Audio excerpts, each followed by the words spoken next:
Nagbabalik po ang Panahon TV. Siyempre gusto nating malaman kung uulan nga ba sa susunod na 3 araw. Alamin po natin yan mula sa 3-day weather forecast ng Pag-asa.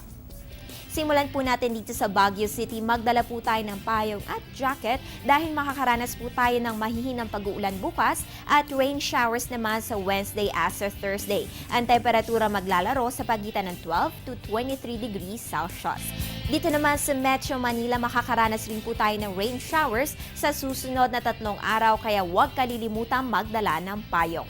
Punta naman tayo sa Metro Cebu. Asahan po ang bahagya hanggang sa maulap na kalangitan na may pulo-pulong pag-ulan o pagkidlat pagkulog bukas sa Wednesday at sa Thursday. Ganitong weather condition din po ang aasahan natin sa may Metro Davao kaya magdala ng payong bilang panangga sa init ng araw o posibleng pag-uulan tomorrow hanggang sa Thursday. At finally sa may Zamboanga City, asahan po natin ang partly cloudy to cloudy skies with isolated rain showers or thunderstorms sa susunod na 3 araw. So yan po ang 3-day weather forecast ng Pag-asa. Ngayon, alamin natin ang pagtaya ng panahon sa mga piling lungsod na bansa. Dito sa may Kalayaan Group of Highland, asahan natin ang 25 to 30 degrees Celsius habang maglalaro ang temperatura sa pagitan ng 19 to 30 degrees Celsius sa may Cabanatuan.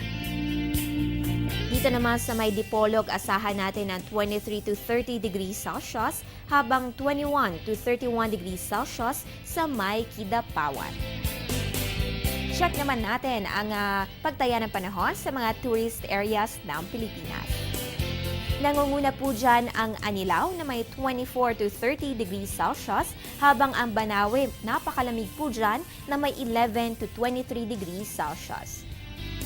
Dito naman sa may El Nido, asahan natin ang temperatura sa pagitan ng 25 to 30 degrees Celsius habang ang Naga ay may 23 to 29 degrees Celsius.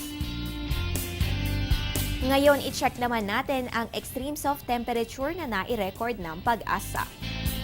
Ang minimum po natin ay 19.5 degrees Celsius habang ang maximum ay 29.9 degrees Celsius. Sa ating relative humidity, ang minimum po ay 65% at ang maximum ay 97%.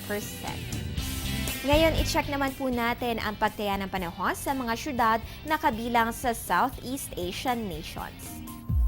Nangunguna po dyan ang Malaysia na may 25 to 33 degrees Celsius habang inaasahan naman ang temperatura sa pagitan ng 20 to 31 degrees Celsius sa may Thailand. Dito naman sa may Brunei Darussalam, asahan natin ang temperaturang 25 to 31 degrees Celsius habang 17 to 29 degrees Celsius sa may Lao PDR. Narito naman ang pagtaya ng panahon sa mga syudad sa Asia. Una po dito sa may Hong Kong na may 16 to 20 degrees Celsius at finally sa may China, inaasahan po natin ang temperatura sa pagitan ng -1 to 8 degrees Celsius. I-check naman po natin ang pagtaya ng panahon sa mga syudad sa iba't ibang panig ng mundo. Simulan natin dito sa USA and Canada. Asahan po sa Los Angeles ang 8 to 26 degrees Celsius habang -11 to -9 degrees Celsius ang inaasahan sa may Ottawa, Ontario.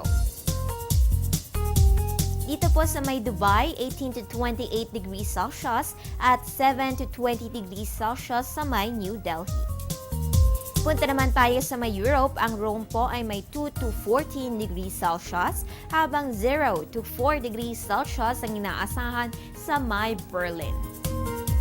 At finally, sa Australia and New Zealand, ang Canberra ay may 15 to 29 degrees Celsius habang 15 to 25 degrees Celsius ang inaasahan sa may Auckland. Magbabalik po kami makalipas lamang ang ilang paalala.